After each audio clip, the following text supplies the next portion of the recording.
Hello. तर एवढं सामान घेऊन आम्ही निघालो बदलापूरला जायला. सोबत दीदी होती. ट्रेन पकडली तर ट्रेनला खूप जास्त गर्दी. सर्व ट्रॅव्हल उभं राहून केलं आणि पोचलो फायनली बदलापूर स्टेशनला. तिथून ऑटो पकडली आणि निघालो. पण आम्ही येतो हे तस्वीला आणि दिला माहीत नव्हतं. त्यांच्यासाठी सरप्राईज ठेवलं होतं आम्ही. पण तस्वीने आम्हाला लांबूनच बघितलं आणि आमचं सरप्राईज फ्लॉप झालं. ठीक आहे. पण तस्वीरची तुम्ही रिॲक्शन बघा. आम्हाला खूप आनंद झाला तिला तसं बघून. खूप दिवसांनी आम्ही तिला भेटलो.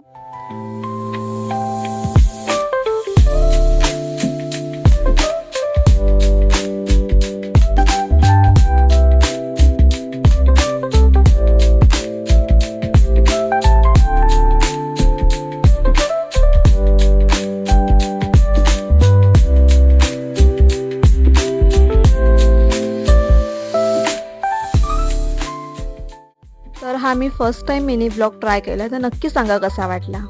बाय.